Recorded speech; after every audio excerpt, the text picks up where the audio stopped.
Hello and welcome back guys. Today we are starting a new story titled, My Hero Academia, the Demi-Human Chronicles, written by AdamX994. Please find author story link in the description. And now let's begin. What would you do if you had immortality?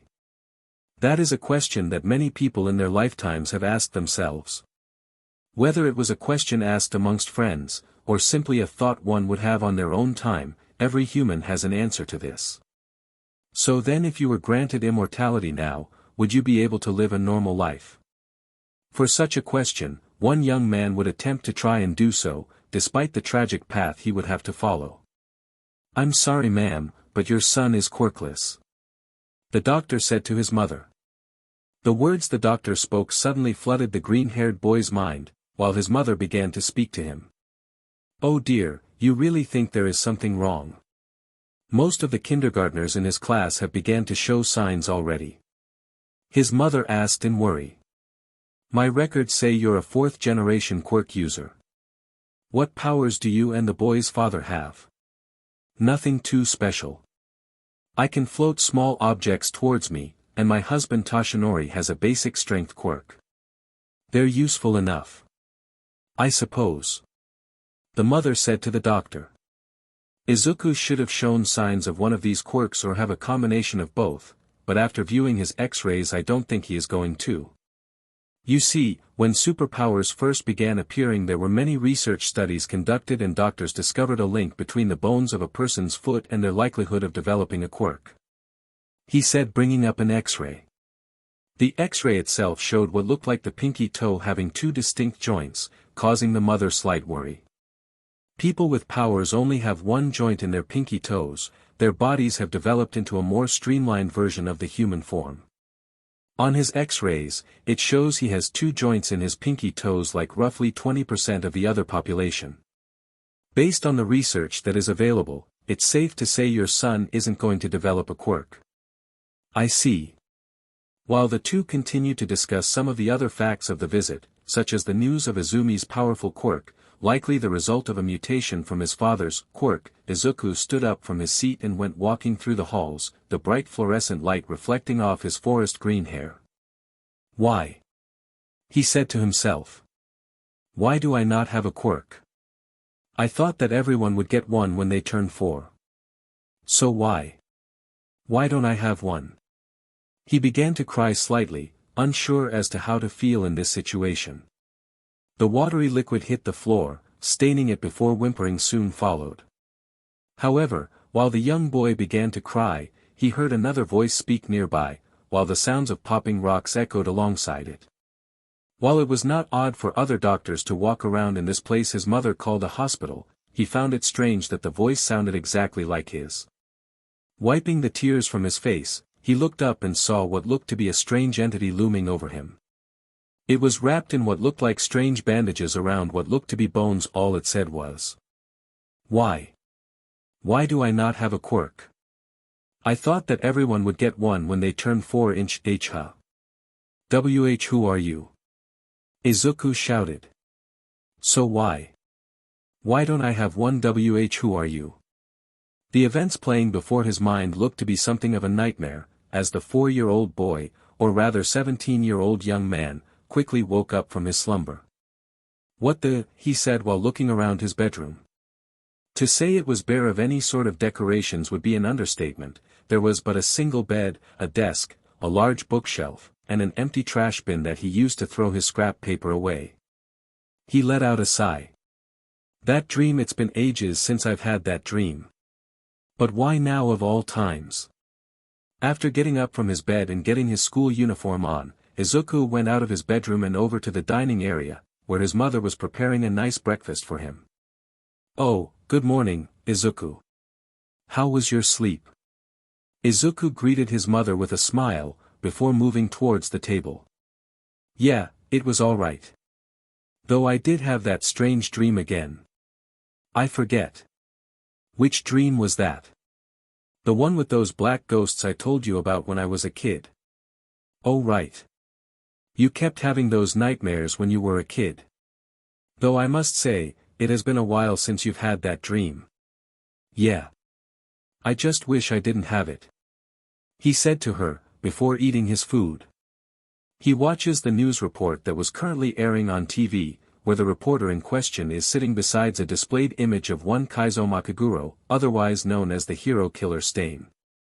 It has been 3 months since the disappearance of the once infamous hero killer, now identified second classified Ajin, Kaizo Makaguro from the underbelly of the Tartarus prison facility, and so far, police have yet to identify how it is that the villain had escaped. While authorities do tie him to the recent deaths of several prison guards, it is likely that the villain had help from the outside. Oh no! Inko said out loud. I just hope that the authorities are able to find him soon. I mean, after what he did to Izumi's friend Tenya, I just worry that he's going to hurt someone else. I'm sure things will be fine. Izuku said to her. Besides, Kaizo is fairly easy to identify, so it won't take them long to find him. He continued to eat his breakfast, before cleaning up his plate and taking it to the kitchen. Izuku. How are things at school? His mother asked him. Oh, things are all right. Why do you ask? Well, it's just after what happened to you back in elementary and middle school, I just worry about what might be happening to you when I'm not around. He gave her a reassuring smile. Oh, right. Well, the bullying is very non-existent, so don't worry. In fact, things are quite well. I'm the top of my class in most areas, and the teachers told me that with the grades I'm bringing, I can go to any college or university I want. Well, that's wonderful. His mother said with delight. Oh, I can't wait to see my baby boy graduate. I should go on a diet and see if I can fit into that old dress of mine. Mom, I'm sure you'll fit in that dress. Besides, I have at least a few months before I graduate, so I'm not in a rush. I know, it just feels like time is going way too quickly. Well, no matter how much time passes, I'll still be your baby boy. Aw shucks, Izuku, you always know what to say, don't you? After checking the time on his watch, he noticed that the time was 7:15 a.m. and began to go to school. Alright, I'm off. Oh, Izuku. Why yes. One last thing. Your father and sister are going to be coming over for dinner tonight, so could you be a dear and grab the groceries while you're heading back from school? Izuku's expression would falter slightly, before returning back to his original expression. Why yeah, sure. After exiting out of the house, Izuku in his school uniform made his way to school he was attending, reading off of what looked to be small study notes that he prepared for himself. This mostly consisted of various questions in regards to the human body, diseases, treatments and other medical topics. The reason. He was studying to become a doctor. During his walk to school, he passed by numerous landmarks that were a core part of his earlier years. Whether it was ordinary alleyways that reminded him of his encounters with Katsuki Bakugo's bullying, or the tunnel where he nearly died at the hands of the sludge villain during his 3rd year of middle school, each area held some special role in molding the type of person he currently was. But there were several places in particular that had the most effect of his mental fortitude. The first, a specific rooftop that he ended up on when he tried to talk to the number 1 hero, All Might. I'm sorry, young man. But as it stands, without a quirk, it is impossible for you to be a hero.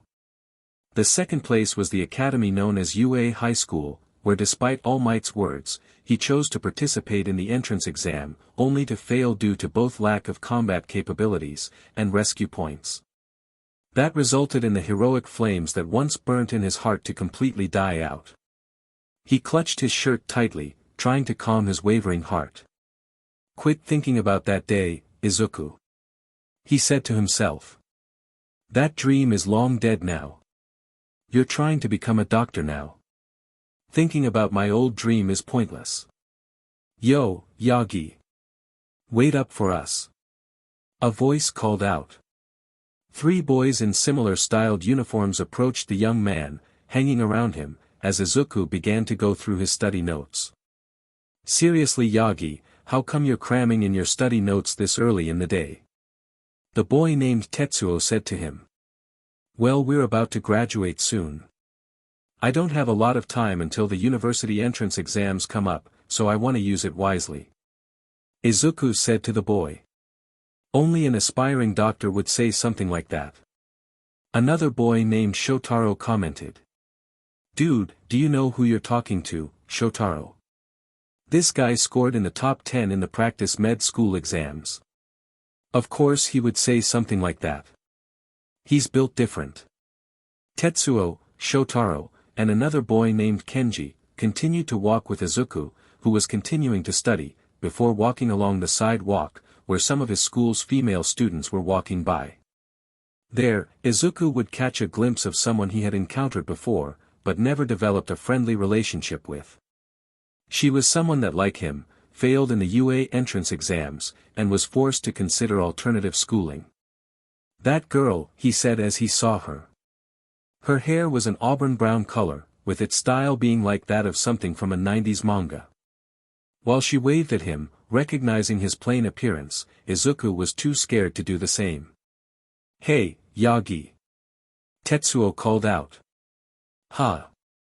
Isn't that girl the one you said saved you at the UA entrance exam before the exam started? Why yeah, I think so.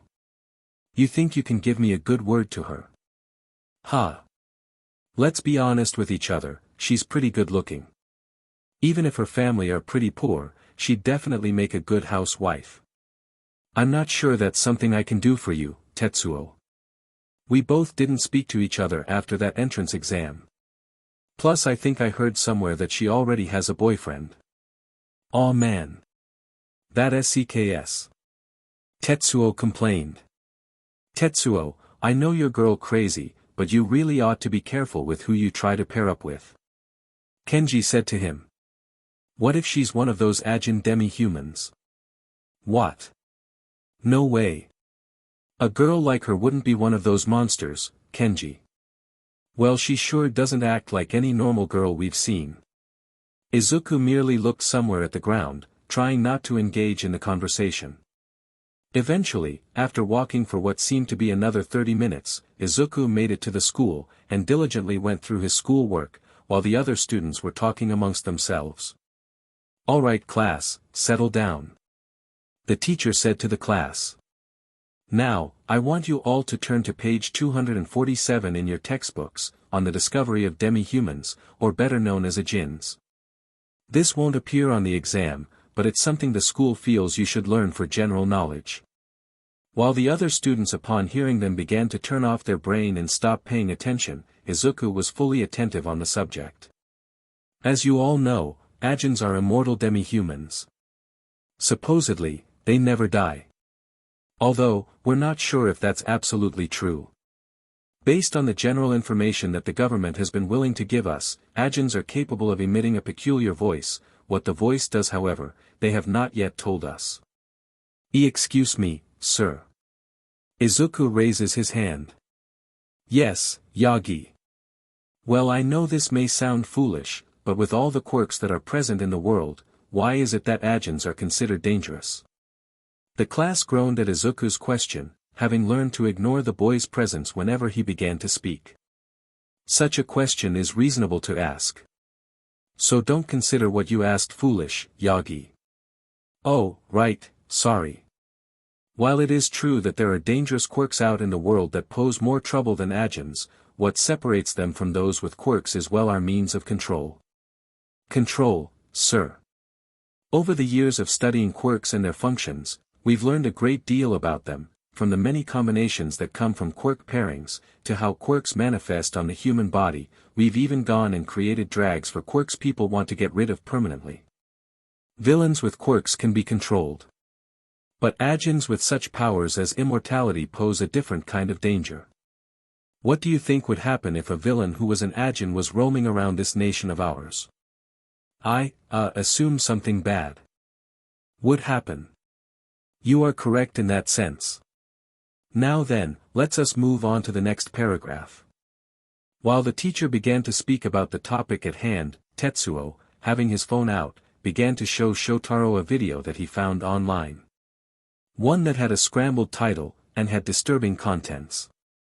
Hey, I've heard that this is an Ajin experiment. The boy said, showing his phone. Experiment. It's probably just a fake, dude. Who knows? Maybe it's the real deal. Izuku set his focus to the teacher, who was currently discussing further about the topic of Ajins. The first confirmation of the Ajins was around 17 years ago right here in Japan, around the time most of you were born. The first documented Ajin was a child given the name, the Black Death. After being captured by local law enforcement for the apparent deaths of the Shimura family, it was proven to be true. While the Japanese government did try to cover it up, various civilians were able to post evidence of their existence onto the internet, and it became too widespread to hide it. Currently, there are around 46 confirmed Ajins in the world, with 2 being in Japan. But there are others that haven't been found.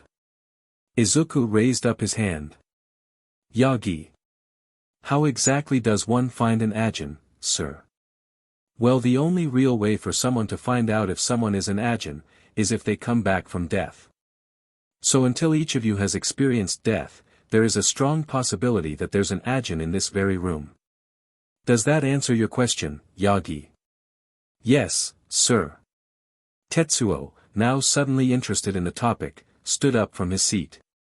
I heard you get a massive bounty if you capture an Ajin. Is there any truth to that? He said with a greedy expression. The bounty is question may just be a rumor, but there's probably some kind of reward. For example, you could ascertain ownership over your prey.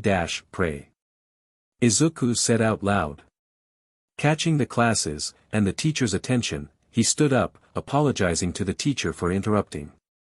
But before he could sit down, the teacher spoke up. Yagi, did you have something to add? And no, nothing really. You have a question, don't you? Well, it's just.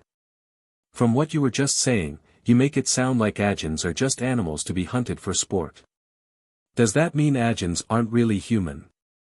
Huh. Of course not. After all, would you really call someone who can raise themselves from the dead a human being? Alright. Sorry about that. He said, rubbing the back of his head. The day went by as normal, with Izuku continuing to study the notes he had written up. While he is doing so, he suddenly gets a text message. It was from Ochako.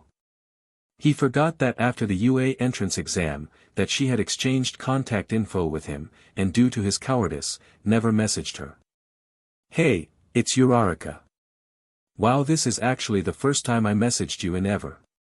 Anyway, I was wondering if you wanted to study at the library today. Hey, sorry, I have some things to grab for my mum tonight, so I can't stay out too late. Izuku messaged her. I see. Well, how about tomorrow? Yeah, sure. Tomorrow sounds good. After sending the message to her, Izuku walked away from the school, bag in hand, as he started heading to the shopping district and went to grab a couple of items for tonight's dinner. But a strange thought suddenly entered his mind. It had been a while since he had seen his father and sister, so the fact that they were coming over for dinner after many months was something he was not used to. So much time has passed. It almost feels unreal. As much as Mum is happy for them to be coming over again, I don't share her feelings of excitement. He thought to himself. I mean, Dad's always busy with work, and Izumi, well, I can say for certain that though we look alike, we barely have any similarities personality-wise. After all, she made my life hell with that personality of hers. After collecting all of the items that he needed for tonight's dinner, he began to walk back home, going down the same sidewalk he used in order to get to school. He caught a glimpse of Tetsuo and the others hanging around some stand-alone convenience store, drinking some labeled juice brand, while he was deep in thought. Hey, Yagi. Come over here for a sec, would ya? In a society such as this one, only those with power can make any real change to the world. But that begs the question, why would someone like me even be born if I offer no value whatsoever? Is my part in all this to be the butt of some joke? Why can't things be clearer to me? Not paying attention to his surroundings, he began to cross over the zebra crossing, while the pedestrian traffic light was still red. As this was happening, a large truck began to drive through the green light, with the driver being on his phone, talking to his friend before noticing the boy and attempting to hit the brakes. But it was too late. The truck crashed into the young boy, sending his body flying over the air, and crash-landing back on the ground, while skin was peeled off and bones broke into several pieces. The many civilians that gathered to the crash site stared in shock and horror at the boy's corpse, with the truck driver desperately trying to explain himself and downplay his actions as nothing more than the boy's fault. It was a red light. It was that kid's fault for running out, right? Wait, there was an accident. One of the bystanders asked in confusion. That's horrible. A woman added. But while the civilians and Izuku's classmates were continuing to speak about the incident, displaying a flurry of different emotions, the sounds of popping rocks echoed through the area, as Izuku's body began to return to its normal state. No. The bystanders began to gossip amongst themselves, coming to the realization that the boy was something they were taught to fear. An Ajin. No. This isn't no. I'm a human. He pleaded to them. Tetsuo, whose eyes had a hint of greed and opportunity in them, played along with the situation and put his hand out. Yeah, I believe you. We're friends after all. But Izuku knew this was a lie. Thinking back to moments prior, when the boy inquired about the rumored Ajin bounty reward, as well as when he saw the leaked Ajin experiment video, his mind began to go haywire, anxiety rushing through his neural system, making his fight or flight system go off, before unleashing a powerful scream. The scream in question caused the many bystanders to tense up, and freeze in paralysis. Before falling to the ground. They all groaned and grunted, as Izuku stared in horror, screaming out the word "No" as he ran off. Why? Why is this happening to me? It can't be. I'm a human. But then how did I know stop it? This has to be a dream, a nightmare. He is suddenly grabbed by a pair of arms, dragging him into the alleyway, with his mouth being covered in the process. When he tried to scream, he frantically looked around himself to see who his adversary was. However, seeing the familiar hair color of auburn brown, he calmed himself down. Sorry, but from the way you were running, people were going to notice you. A woman's voice said to him. You're Uraraka. What are you trying to cash in on that supposed reward? Yagi, as much as my family needs money, I want to earn it the honorable way, not at the expense of someone's life. So then what are you doing? I'm trying to help you. Wait, what? Listen, we don't have time. If you want any semblance of a normal life, we have to get you out of the country. Out of the country. But Yagi, I understand that things are getting out of hand. But I promise, I will keep you safe. Uraraka tells him. Pilot chapter end. Hours after the accident occurred, several police cars and officers arrived at the scene to both question many of the bystanders as to the exact details of the situation, as well as set up a manhunt in the further areas. But much to their detriment, the press came moments later and began to do their thing of creating a show out of the situation, having some of the people, including Tetsuo, on the air. We're live at the scene of what was at first a fatal accident that quickly went chaotic, when it was discovered that 17-year-old student, Izuku Yagi, was identified as an Ajin. The news reporter said to the camera. This is the third Ajin to ever be documented in Japan, and based on what we know, police and heroes are on the lookout for this runaway fugitive. Yeah, I've thought for a long time now that he didn't seem human. Always looking at those notebooks he would write down. Seriously, if he wasn't a robot, an Ajin was the next best guess. Tetsuo said at his interview. Simultaneously, electronic billboards and any screens that were around the country began to quickly circulate a photo of the 17-year-old, as well as social media sites creating trending hashtags for the Ajin's capture. In one particular area, a young man wearing a black hoodie carrying what appeared to be a Game Boy saw the screen above, while the man beside him did the same. The two quickly memorized Izuku's face, before walking away. So another black sheep has made himself known. Time to add him to our flock. Eventually, news of this would reach the Yagi household, where Detective Tsukachi, and 3 other unknown individuals sat with Inko. "Mrs. Yagi, I'm sorry, but what we're telling you is the truth. Your son is an Ajin." Silence filled the air of the small dining room, as Inko sat at her seat, completely still. "No, this has to be some sort of mistake. My son, an Ajin. Why, you must be pulling a prank on me. Did Toshi put you up to this?" "I'm afraid not," the detective said to her. "Based on the testimony of the witnesses that were questioned, your son came back from the dead. But. Look, we're going to try our best to find him. By now I'm sure he's scared out of his mind. I don't want him to do something rash. So we're going to do our best to find him. Then what? Lock him up in a cell. Strip him of his humanity and treat him like some sort of animal. Ma'am, please, the situation has changed, Mrs. Yagi. One of the unknown figures said to her. The 3 sitting in the living room were different from the detective, in that each of them was wearing some sort of custom-tailored suit, while having a specific insignia with the name, Hero Public Safety Commission, Ajin Capture Division. The man who spoke just now had beige-colored hair, a dead expression, and for whatever reason, had a habit of eating some sort of brand of breath mints. "Mr. Yakumaru, what are you trying to imply here?" Tsukachi asked him. "You're underestimating the situation, Tsukachi. Unlike those who possess quirks, Ajins are an unknown variable in our society. Every nation worldwide wants to know the truth behind them and how they work. If we fail to capture Izuku Yagi, another nation may snag them from us, and if he does, it will be because of your negligence. Are you hearing to yourself? He's just a boy. A boy who possesses the ability to come back from the dead. Now, if you're done questioning the mother, I would suggest that you triple your manpower, and equip them with non-lethal tranquilizers. We don't want that Ajin to escape from our grasp." Yakumaru and the 2 suited associates followed him out of the house soon after, with Tsukachi grabbing his trench coat in sorrow. "Inko, I know this is hard to come to terms with. If I found out my child was an Ajin, I would do whatever it took to keep them safe.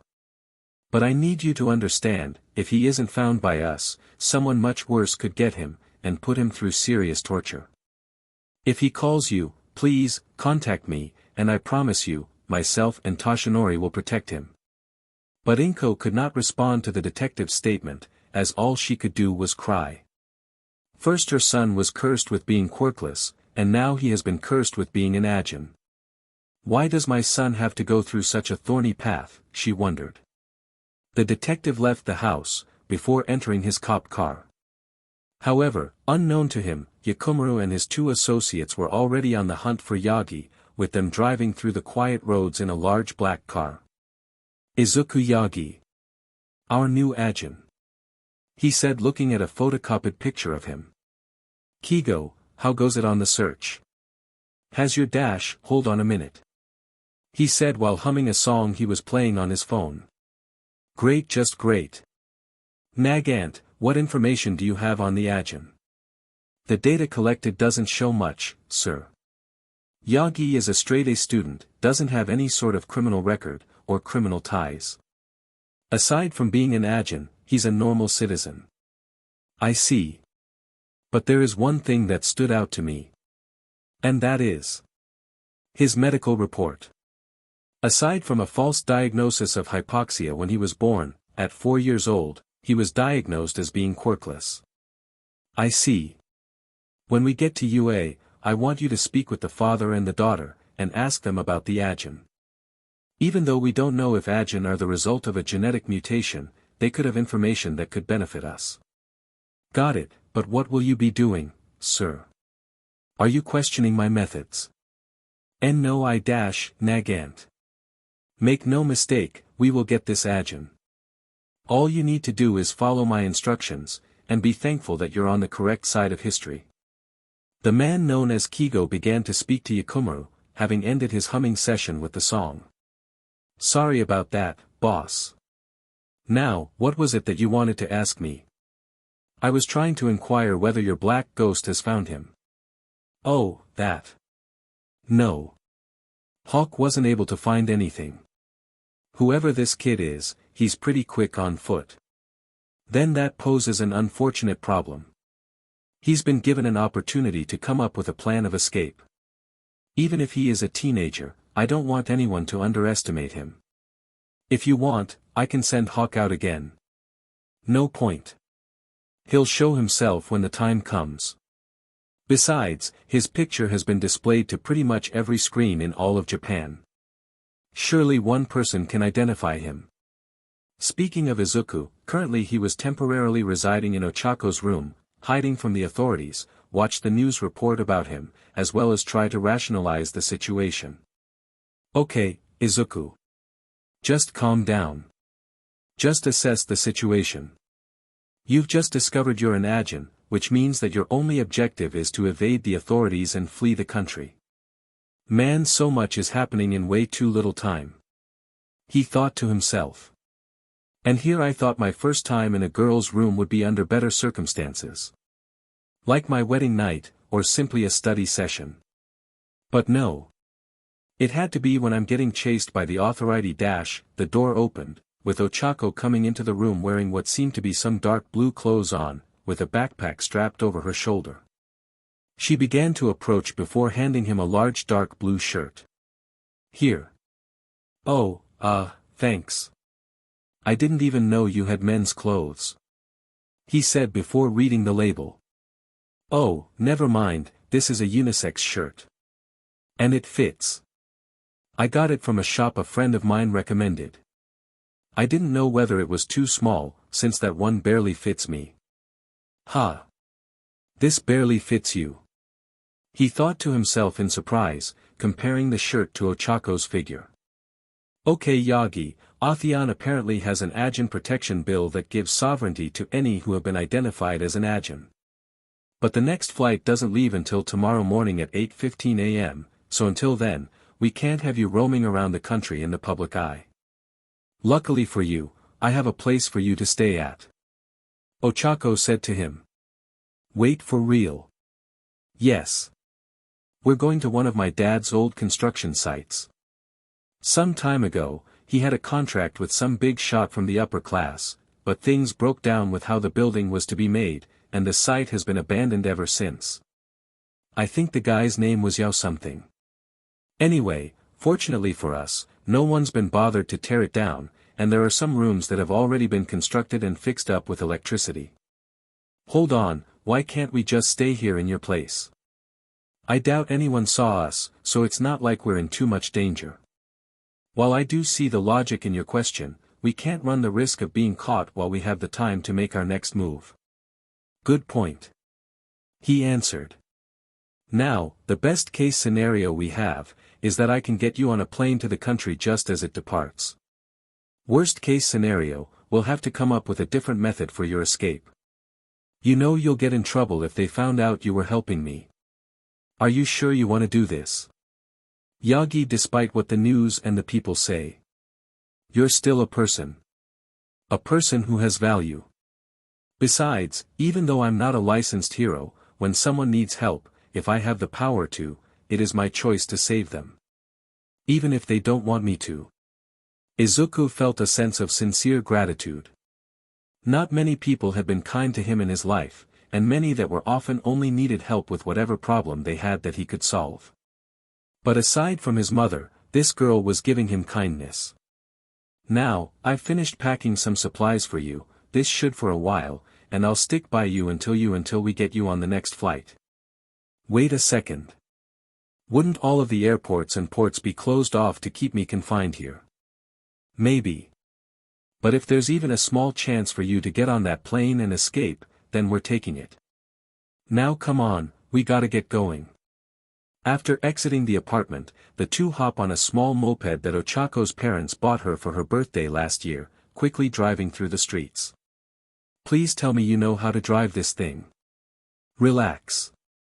I've never gotten into any accidents on this thing. Well, maybe except that one time. Wait, what one time? Forget about it. Izuku held on to her tightly, as they continued to make their way over to the construction site Ochako had told him about. keeping his focus on behind them to ensure they are not being followed. But while such a thing was happening, the sounds of footsteps were making themselves known. While far away from the fleeing teenagers, the source of the footsteps came from that of a strange creature, who kept on repeating a singular phrase. "This barely fits you." The voice of the creature said. "I didn't even know you had men's clothes." The route they were taking led them through the back streets of the prefecture, going through all sorts of narrow pathways, but thanks to the large distance between them and the abandoned construction site, Ochako's moped quickly ran out of fuel, as she noticed it slightly slowing down. "Oh no. What is it? I thought I fueled it up." "Sorry, we're gonna have to make a quick stop." "Oh okay." It took the two roughly 5 minutes before they managed to reach a nearby petrol station, with Ochako filling up her vehicle, while Izuku was drinking a soft drink. Normally, he kept his sugar intake on the lower side, but considering the circumstances, what reason did he have to keep doing that? After all, he was immortal. The monotone hums of the glowing lights provided a much-needed atmosphere, forcing Izuku to open up. "Hey, I wanted to say thank you for doing all of this. I mean, you had no reason to, and yet you chose to help me anyway. So thank you." "You don't have to thank me," Ochako responded. "After all, you saved my life once before." This caused Izuku to raise a brow. "When did I dash?" "It was back during the UA entrance exam. My leg was under some rubble, and despite the situation, you risked your life to save me." "Well, given how things are now, I doubt that sacrifice actually meant anything. I mean, I'm immortal. I wouldn't have sustained any lasting damage at that point." "Dude, don't downplay your efforts like that. You didn't know that you were an Ajin back then. And even if you did, I still would have thanked you. It's not every day someone throws their life away to save another person, even if they're heroes in training. That reminds me, I heard a rumor that you had the necessary points to get into the hero course. Why didn't you accept the offer and went to a different school?" "Well, things happened. Plans changed. So I had to refuse the offer and adapt." "I see. So would that still be the case if I gave you my points?" he said with a small laugh. "Yeah. But I appreciate the gesture." The two shared a smile, the sounds of crickets chirping as Ochako finishes up filling the moped. "By the way, exactly how many Ajins in the world are there again?" "Oh, there are 46 actually, 47 if you include me as well." "I see. Compared to the billions of people, there's only 47 of you, huh? Aside from your name being exposed, it'll take them a long time to even find you. So don't even worry about them finding you." She placed the fuel cap on her moped, spotting a vehicle approaching them, while she quickly decided to get her helmet on. "We gotta go." "Why yeah." Hopping on the moped, the two quickly try to escape the sight of the driver. Unfortunately, as they were exiting, the passenger, a woman with gray dreadlocks, saw the boy for a split second, ignoring her partner in crime's voice, as he was yelling at a schoolgirl that he had kidnapped. "Shut up back there. You're lucky that our employer wants you in good condition, otherwise I would have shot you a long time ago. Hey, go fill up the car with petrol, we don't have much time before the boss gets irritated."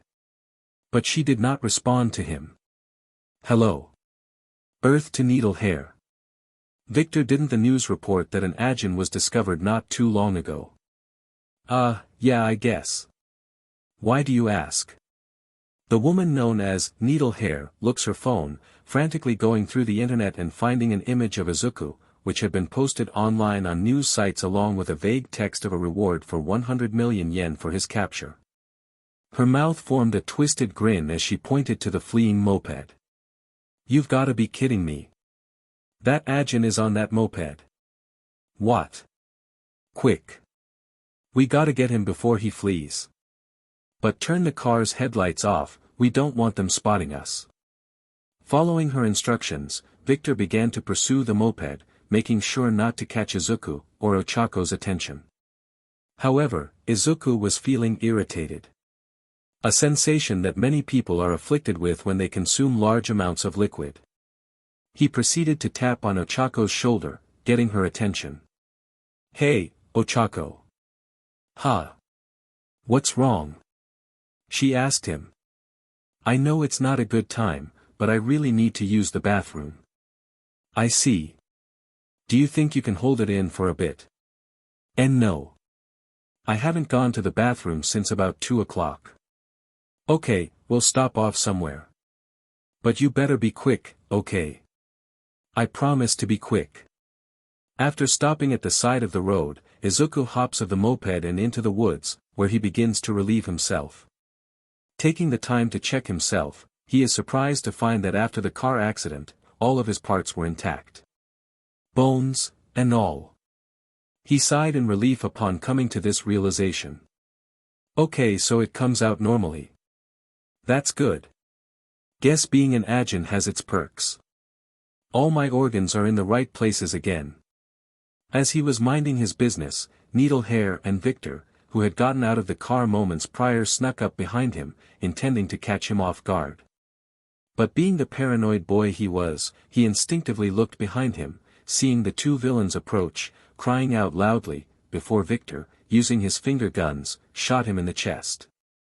Ochako heard this loud shot go off, instantly going on the move to find Izuku, fearing that something bad happened to him. She heard screams of pain, as well as the arguing of two people alongside it. "Victor. Why did you do that? Are you a moron? Who cares? If this guy really is an Ajin, then there's no reason to be concerned for his safety. Anyway, check the phone to see if his face matches the description." Needle Hair proceeded to check her phone, confirming the description before smiling. "No doubt. It's the Ajin. It really is the Ajin. I can't believe it. 100 million yen. We don't even have to worry about transporting that girl anymore. My goodness. We're rich. We're actually gonna be rich. We gotta go right away and dash. Who are you guys?" Ochako shouted out while catching her breath. "Get away from him." The two were puzzled by the girl's appearance, breaking into a snicker while Ochako stood her ground. "And who are you?" "The Ajin's friend. We'll be keeping this Ajin, just so you know. You don't get to decide that." Despite the quirks that the two possessed, and the lack of care that they had for human lives, Ochako charged into battle, using her athleticism to close the distance between them, and sucker-punched Victor, before moving on to Needle Hair. In the distance, the girl that the two villains had captured, used this opportunity to escape from her restraints and flee from the scene, not wanting to remain for long. Victor tried to stop Ochako from approaching Needle Hair, firing shots at her, and hitting her in the leg. But that didn't matter. She hit Needle Hair in the face, barely getting a scratch from the needles the villain shot at her. But she saw that Izuku's mind was fading, seeing the light. "Izuku." She cried out. Needle Hair saw the boy choking, smiling before getting up from the ground. "Let's see if you really are an Ajin. In the meantime, your friend has to die," she said as she began to attack Ochako.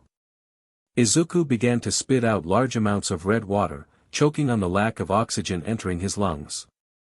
"Why? Why is this happening to me? I didn't do anything wrong to you people." The sound of popping rocks echoed close by, only being heard by Izuku as he saw a shadow approaching in the distance. A black figure bearing no face, no hair, and no eyes. Its head was round, yet flat at the top, almost as if it had the top of its skull.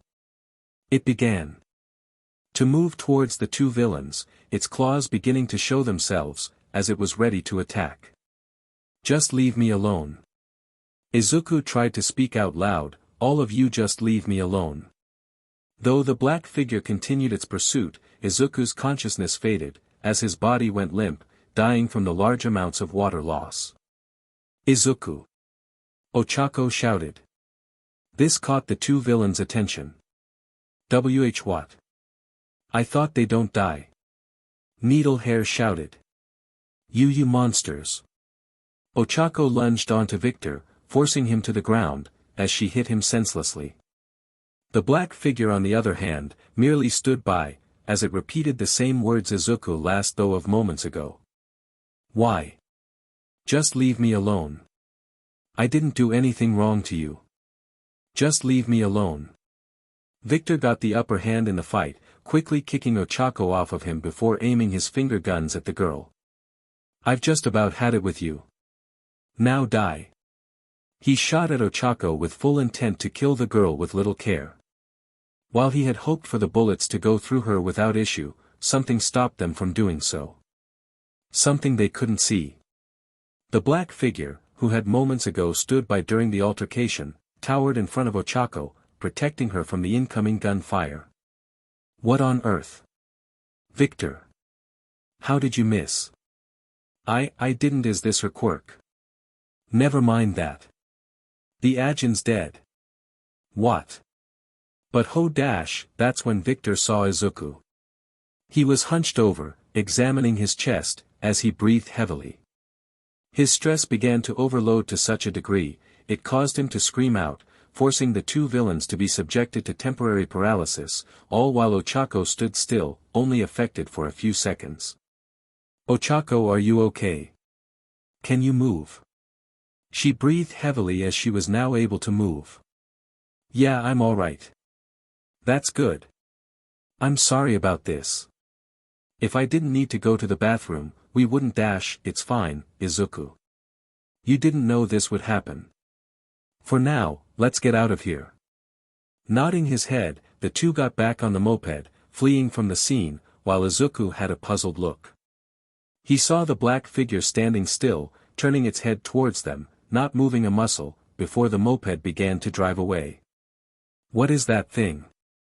What's that? And nothing. Just seeing things. Okay. The moped sped off, gaining a noticeable amount of distance and reaching a small suburban area, while Izuku saw the figure again. Standing still again. Looking at them again. Izuku. I'm sorry I couldn't help you sooner. I didn't know things would turn out this bad. Don't worry about. You nearly died because of me. I just A bright light lit up behind them, with Izuku turning his head to see the two villains that fought them moments ago on their tail. Oh no. It's them. Ochako shouted. Hold on. She increased the speed of the moped, breaking any traffic laws she would have otherwise followed in order to gain distance from their pursuers. Come on. Hurry up and get them. Would you just relax already? Victor shouted at her. If the Ajin can't die, we can just run him over. He pressed the accelerator on the car, increasing its speed as well, as they closed the distance between them. Are these guys insane? Ochako shouted. They're trying to hit us. Izuku did not say a word in response. Only giving the driver a glare, whilst removing any sort of fear from his heart. It's because of you guys, it's because of you that I can't live in peace. Leave me alone. The two vehicles swerved through the roads, avoiding any sort of unnecessary obstacles that got in the way. However, only the moped had an advantage on this track, as the villain's car got out of control, hitting a nearby lamp post, while Ochako and Izuku fled. Far out, where did you get your license anyway? Needle Hair shouted. You know I didn't get one. Backing away from the lamp post, the two continued their pursuit, reaching the train track as they saw the moped about to pass through. Izuku. I know. Do what you need to do. I'll hold on. The two blitzed through the track, avoiding the warning gate, while the car behind them tried to do the same. But just as they were about to do so, the vehicle suddenly stopped. What on earth is wrong with you? Why did you stop? Hurry up and move. We're losing them. Needle Hair shouted. I can't move. Victor shouted back, this time in pain. Huh? You mean the engine's dead? She heard the sounds of a train coming towards them, a slight sense of fear coursing through her system, as she prayed in her mind that the car would move. But her prayers would not be answered, as she turned back and saw the black substance forming around Victor. No, my body.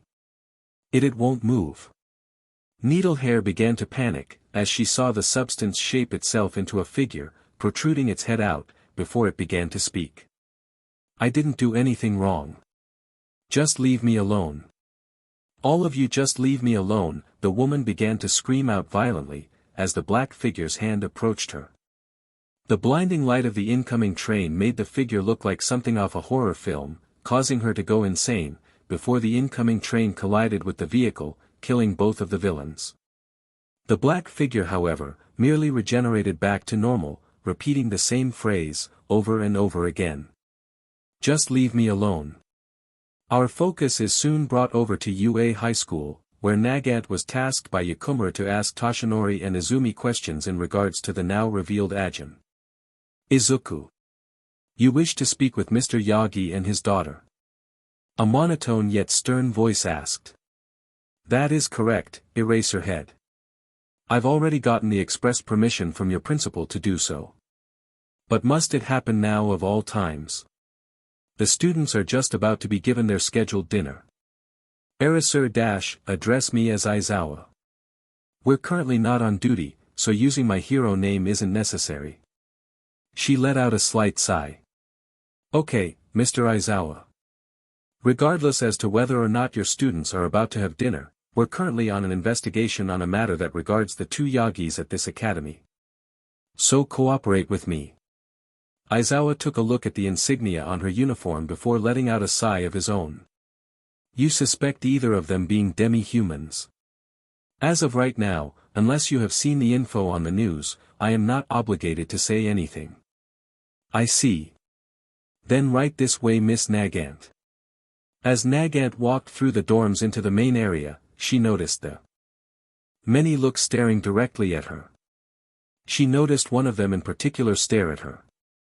A girl with bright blonde hair and emerald green eyes with an expression of concern. Her other classmates bore no such concern though. Tell me, which one of you is Izumi Yagi? I have some questions that need to be answered. That would be me. The blonde girl answers. I would like you to come with me for a moment. Nagant said to her. I'll make sure not to keep you away from dinner for too long. While Izumi looked at the woman with more worry than before, some of her classmates began to ask about the matter. In particular, Katsuki, who was beside her at the time. Excuse me. Why exactly are you wanting to speak with Yagi? Ribbit. The frog girl called Sue asked her. Yeah, I'm not very comfortable with someone from Men in Black trying to talk to my classmate without a good reason. A pink-skinned girl named Mina said to her. Class, just let the lady do her job. She comes from upper management on behalf of her boss. So just let her do her thing, and then she'll get out of your hair. Aizawa explained to the class. Coming from the other room, Toshinori saw the commotion, and began to inquire as to what was going on. Aizawa. What's going on? Mr. Yagi. Good. Both of you are here. I need to speak with you too. It's rather urgent. Confused, Toshinori continued to ask questions. For what reason? It's a matter of national security. Seeing the urgency with that statement, Toshinori, alongside Izumi, walked with Nagant over to a different room.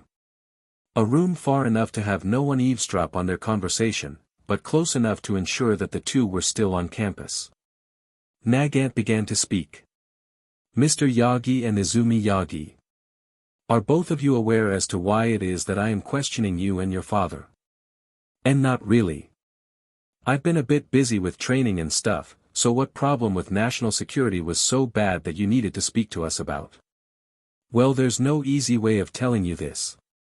But several hours ago, it was discovered by the public that Izuku Yagi has been identified as an Ajin.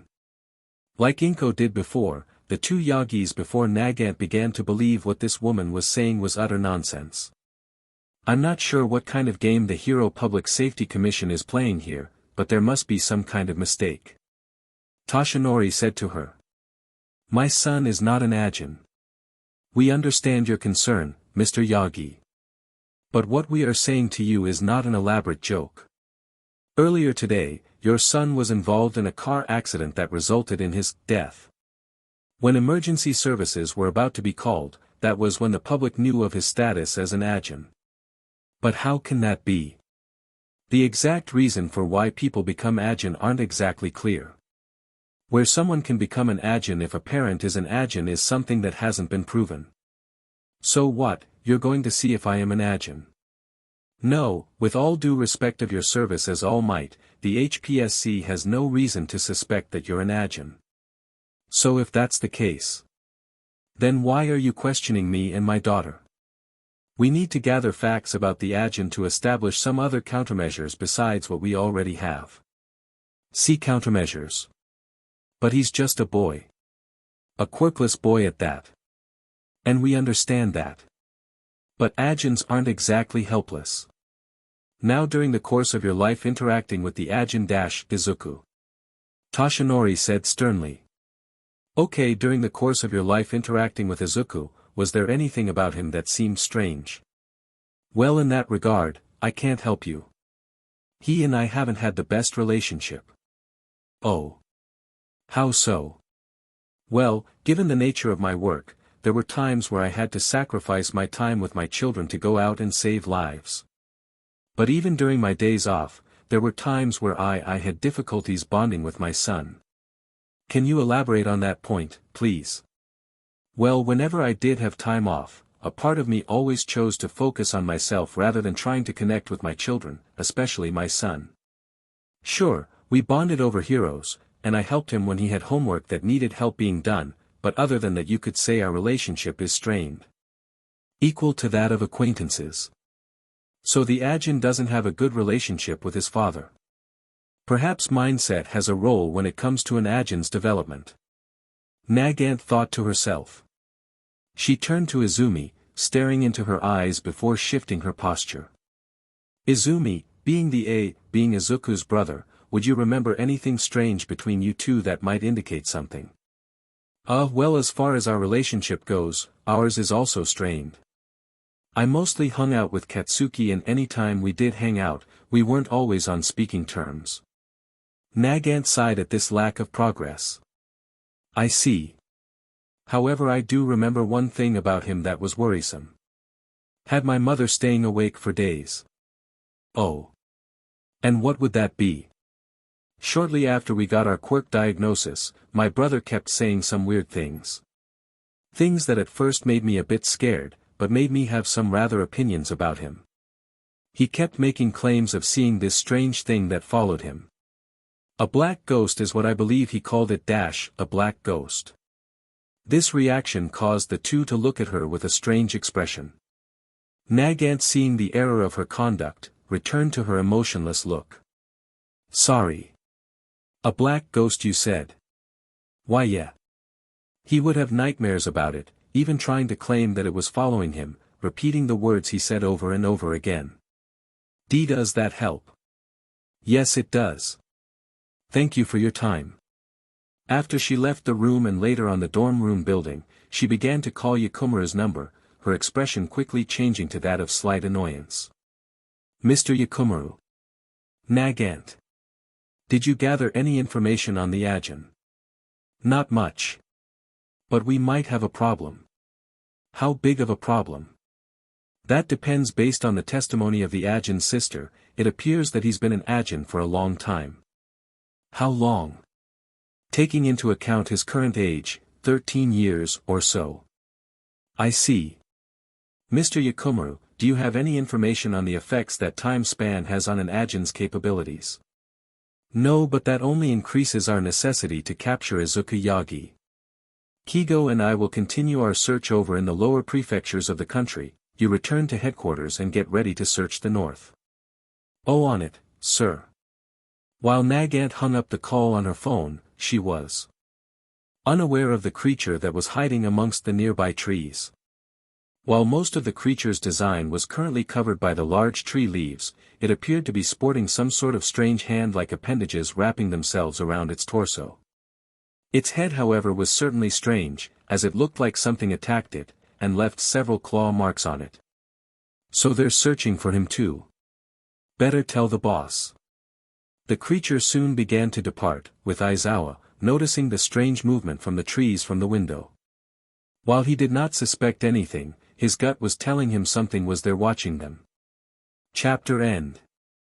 Chapter 3, BLD and Stain. Some time ago, before all that had happened began, there was a man, known by a previous name. The hero killer, Stain. He was restrained deeply in the underbelly of the prison facility called Tartarus. He was kept there after it was discovered that he was an Ajin. How he was discovered was something that very few chose to speak of. 3 kids were involved in his capture, as well as a couple of heroes. Primarily, Endeavor. Because of this discovery, he was to be subjected to countless experiments. Experiments that left him begging for death. But such a thing would not come to him. After all, he was an Ajin. Someone who could not die. At least not in the ways he did. From being crushed to death to simply test out durability, to being subjected to toxic gas and gunfire. He had experienced every single form of torture imaginable, and yet, he could not die. Was this his punishment?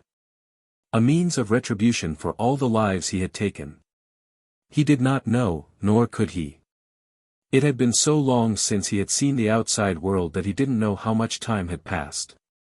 Eventually he had learned that he couldn't do anything to end the suffering, he was forced to accept this reality. But one day the torture stopped. It was unclear to him at the time why this was the case, and quite frankly, he was glad at first that he got a moment of peace. But as the minutes passed, he could only anticipate what was going to happen. That was when he heard a voice. A voice he was unfamiliar with. It had the same kind of gravelly tone that he heard about once, one from a man called Dobby, but for some reason, the voice was also quite composed. Calculating. He listened as the voice began to speak to him. The only thing remarkable about Ajins is that they don't die. Is that what you truly believe? You should have listened more carefully, watched more closely when you received this blessing. Allow me to show you the way. I'm here to rescue you. Stain. The Ajin did not see what had happened around him. After all, his vision had been covered by what appeared to be several bandages from head to toe. But from the outside perspective, the one who sat across from him was a boy, with hair as black as night, with crimson red eyes. Around them were several bodies. Bodies that were mutilated, and mangled, likely as the result of some strange creature that had attacked them. Though the young man did not have an official name, he was documented by a different name. The Black Death. Tenko Shimura. Better known by his preferred name Tamira. Back in the present, it was now morning, and we see Tsukachi seated with Yakumaru, Kigo and Nagant at the police station, as they review camera footage for a train cross. Specifically, the train crossing that Victor and Needle Hair were at before their demise. This was footage taken last night sometime between 9 and 10 p.m. It seems that the Ajin, has an accomplice. An accomplice, you say? Are they an Ajin as well? Not from what we know. Tsukachi said as he grabs a file. The file displayed an image of what looked to be Ochako, likely an old photo that was taken during middle school. Her name is Ochako Uraraka. From what we can gather, she was a regular girl with a regular background. 2 working parents, and like many kids, applied to UA to become a hero. Due to unknown circumstances, she applied to go to a regular high school, and so far we have no idea of a motive for aiding the Ajin. I see. We can rule out the idea that they're keeping the Ajin captive for the reward money. But we don't need to worry about motive right now. Where are they heading? Based on the direction they're heading, they seem to be going to an airport of sorts. Then it's likely they're trying to get him out of the country. Possibly Atheon. We'll need to have heroes stationed at the airport to prevent them from escaping the country. And what if they go to a different one?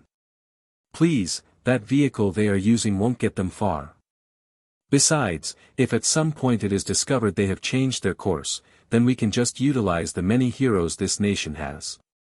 After all, the hero business isn't exactly exclusive to just this prefecture.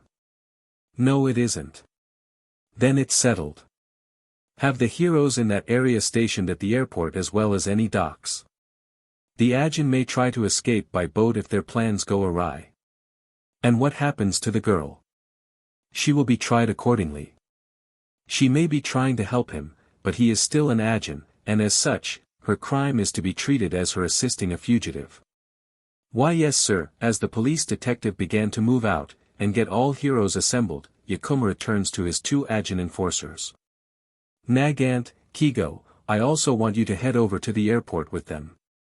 Considering you two are the only ones who can see the black ghosts, we'll need you two to assist them. We don't want another incident like last year with Mikumo Akitani. Okay boss. We'll do as you say. Kigo said in a playful manner. You got it, sir. Over with Ochako and Izuku, they continued to make their way on the road, avoiding any sight from any passerbys. Izuku desperately hung onto the moped, while Ochako concentrated on the road ahead of them.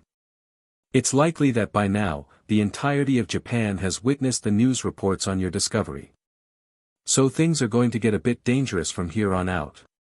Yeah, sounds about right. I didn't expect things to go easy for us. If our previous encounter tells us anything, it's that people are desperate for that reward money. If there's even a reward. Don't worry. If anything happens, I'm not going to leave you on your own.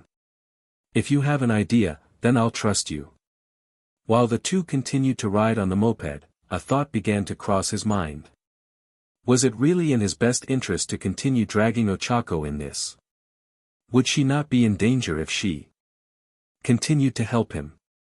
He thought on this for a while, until the two stopped at a nearby petrol station. Okay Izuku, just gonna fill her up again. That's fine. Don, you mind if I use your phone to check the news and walk around? Sure. The password is Machi. Okay, thanks. Izuku began to walk out into the open, where he scrolled through the internet, checking out the news. He was bombarded by various articles on him, sighing in annoyance.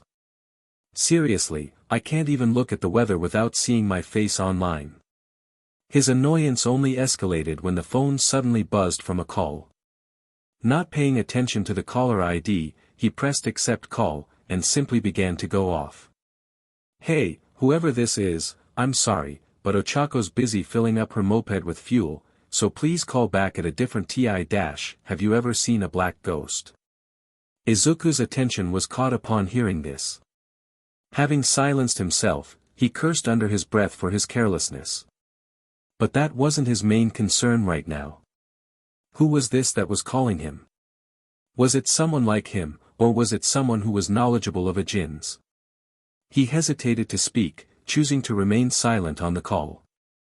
I don't blame you for not wanting to speak. After all, many people know about Ajins and the abilities they possess. But if we were the police, we would have found your location by now and mobilized to you. But, I won't do that to you. Okay then, if you're not the police, who are you? Are you an Ajin?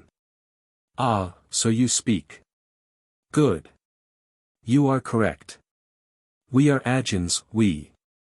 So there's more with you. Indeed. Not a lot, but we have some members. How did you find this phone? Izuku pressed. I have my ways, but I have some information that might be of benefit you. The Hero Public Safety Commission. The ones that are after you. They know you're heading to the airport. What? But they found footage of you and that girl with you narrowly avoiding capture from two of your chasers. I must say that it is quite unfortunate your plans were found out.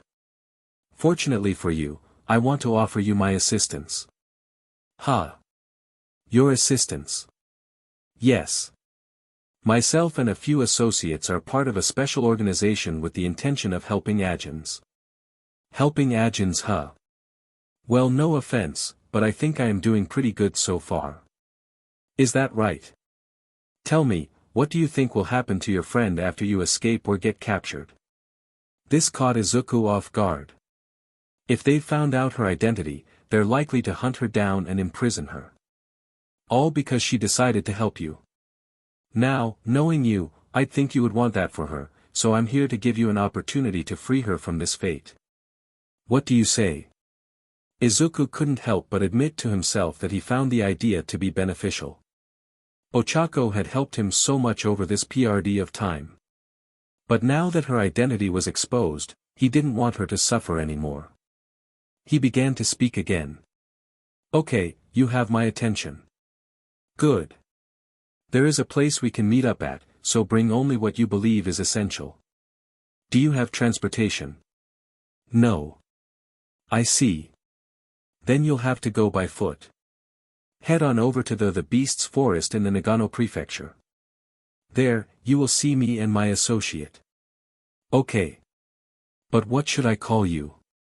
To be honest, it would get annoying if I keep calling you, weird guy who called me on a girl's phone. Ah, that's understandable. Well, you may address me as Tamura. Tamura, huh? I see. Well, I'll try to head to your location as quick as possible. Please take all the time you need. After hanging up the call, Izuku began to head over to Ochako's moped, seeing her head inside the petrol station. Seeing the opportunity, he placed the phone on the moped, and began to run, all while he began to apologize to her in his mind. Even though she was not going to hear it, he felt that he needed to do this in order to show some semblance of guilt. Forgive me, Ochako, but I can't keep involving you in this. I have to work things out with whoever this Tamura guy is. Thank you for being by my side this whole time. But I can't do this to you anymore. I hope you live a good life, Ochako. A life far better than mine. After a few minutes have passed, Ochako exited the petrol station, and made her way to her moped, where she saw her phone sitting on the driver's seat. Seeing this, she began to panic, looking around the surrounding area, all while trying to find Izuku. Izuku! Izuku! She cried out. Shoot, he must have gone off on his own. Izuku! She searched the area for several minutes, trying to find any sign of him, but was largely unsuccessful, as her shoulders lowered in sadness. Why did you leave? Did you not trust me? Feeling defeated, she proceeded to head over to the moped, hoping to at least find some sign of him on the road. However, unbeknownst to her, a black ghost loomed nearby. Izuku's black ghost. While no command was given to it by Izuku to stay behind, it actively watched over in the distance, waiting for Ochako to get on her vehicle, before moving on. Forgive me, I hope you live a good life, Ochako. The black ghost repeated. Over at the airport, we see several heroes, Nagant and Kigo stand idly by while looking around, trying to find Izuku and Ochako. But they had little success in that regard, as for several hours, they found nothing. Nothing of their arrival. Almost as if the airport wasn't their intended destination. Nagant proceeded to call Yakumaru. Sir, this is Nagant. So far there has been no sign of the Ajin or his helper. Are you certain? I am positive, sir. Their expected arrival was to be 20 minutes ago based on the vehicle they were riding in. But there has been no sign of them or the Ajin's black ghost. I see. Has Kigo found anything? No, sir. His black ghost hasn't found anything either. Then that means the Ajin must have chosen a different destination. We'll send a squad of heroes to survey the area. In the meantime, maintain current position. Yes, sir. After ending the call with Nagant, Yakumaru went through a bit of paperwork, before Tsukachi entered the temporary office. Mr. Yakumaru. Yes, Detective Tsukachi. We have some information that just came up. We made a trace on Miss Uraraka's phone and found that during the PRD between Izuku Yagi's exposure as an Ajin to today, her phone made one phone call to an unknown number. An unknown number. Yeah, our team tried to figure out who it was that made the call, but whoever was behind it is certainly knows his way with computer programs. Even we were unable to get a location on the caller. I see. Then continue your efforts to at least find out the device that was used. Okay. Yakumura thought about this for a moment, finding it suspicious that a random person would suddenly try to intervene and call Ochako's phone. More importantly, that they were able to scramble the trace. Something's odd about this. What kind of person would even be capable of scrambling a police trace? Is it possible that someone else knows about Yagi? Could it be the U.S.? No, someone else is at play. Someone else is interested in Yagi. Question is, who is it that is after him? Over with Izuku, it had taken him hours of walking through the mountain trails and isolated roads before he reached the beast's forest. Though it felt like his legs would fall off at any moment, he continued his walk, eventually reaching the forest, while the sun began to set in the distance. He walked up the trail, taking some time to reach the top, until his gaze caught the sight of two individuals. Both had black hair, and yet one was significantly older than the other. One being roughly in his 30s, while the other was roughly in his early 20s. He began to approach the two, keeping his guard up while the young man in front of him simply enjoyed the sounds of cicadas buzzing around him. It's a nice, quiet place, isn't it? Nobody ever comes here anymore after that villain attack a couple years back. Though, it probably didn't help that a boy was killed here at the hands of a rather crude villain. What was his name again? Muscular, was it? It doesn't matter. Tamura and you are dash, but before Izuku could finish his sentence, Stain pulled out what looked to be a small blade, stabbing it into Tamura's heart, with the young man collapsing on the ground dead, while Izuku merely began to panic. Just what on earth was going on? Was this some kind of sick joke?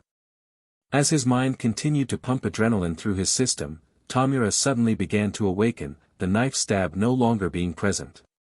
He greeted Izuku again with a smile. A smile that was both welcoming and mysterious. I apologize for the unnecessary sight there. But we figured this was the fastest way to get you to believe us. So it's true. You really are an Ajin. Should I do that as well?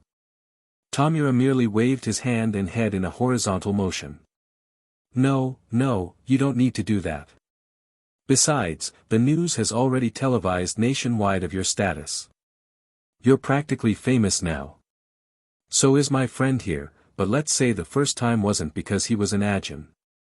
Wait a second, I recognize you. You're that hero killer. Stain, right? Yeah, that a problem. Izuku hesitated for a moment, knowing the consequences that would unfold if he tried to oppose him.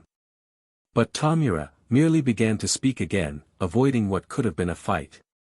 Well then, let's get straight to the point. Just as I said on the phone, I want to offer you my assistance, and we're prepared to welcome you. What you do now is completely up to you. Izuku answered in kind. Before I decide, I have 2 questions to ask. Why just 2? Ask as many as you'd like. I see. Well, the first question is more about your daily life. I want to know how you live. How do you get by knowing that the world is looking for you? Tamura could feel the hesitation in Izuku's voice, finding it rather funny that the timid boy would ask such a question. Naturally, he chose to appeal to the boy's desires. Creating a connection with him, hoping to get the boy to see him as an ally. I'm sure you must have been treated terribly by many people ever since you learned you were an Ajin. Yeah. Well, you get used to it, I suppose. I've dealt with a form of it in the past, so this isn't anything too hard to realize. I see. But that's no reason to hate all humans indiscriminately. Or at least that's what I believe. More human than human. That's our motto. We live quietly. That's our daily way of life. Izuku was quite intrigued by this. He felt some hope enter his mind that there really was a way to live peacefully despite his condition. That was when Tamura moved his head to the right, eyeing Stain. Although, he doesn't seem to approve much. Given the way he lived his life until now, it's understandable. Now, then, what do you want to do, Yagi? Izuku thought about this question for some time, trying to give the best and most honest answer to Tamura. It was only after 10 seconds that he began to give an answer to the young man. It is true that I have been treated terribly.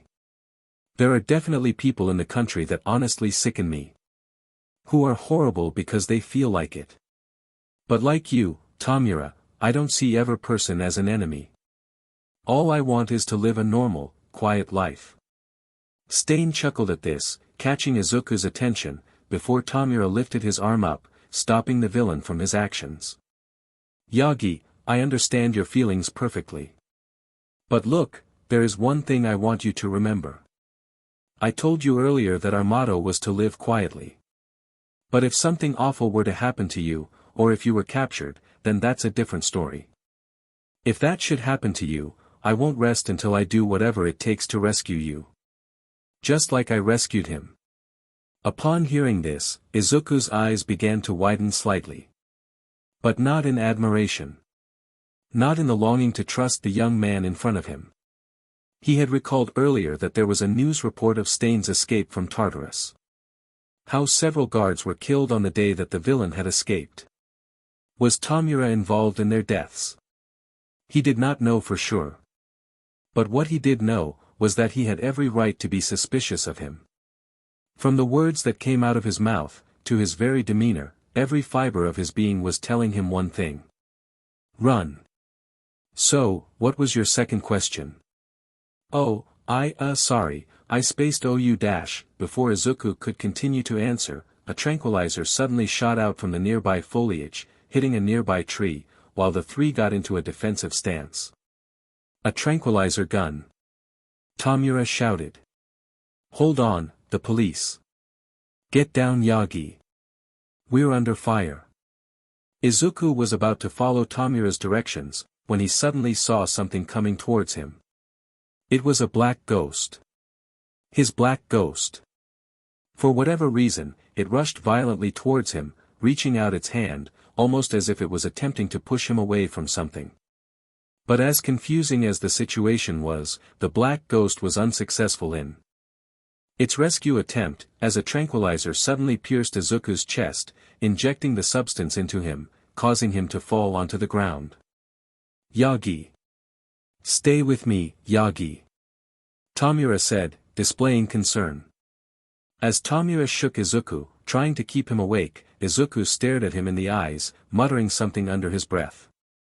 Tamura get away fr dash. He fell unconscious, while Tamura merely looked over him in disappointment. Well, he won't do. So, what do we do? Stain asked him. Isn't it obvious? We'll have to educate him. Chapter end.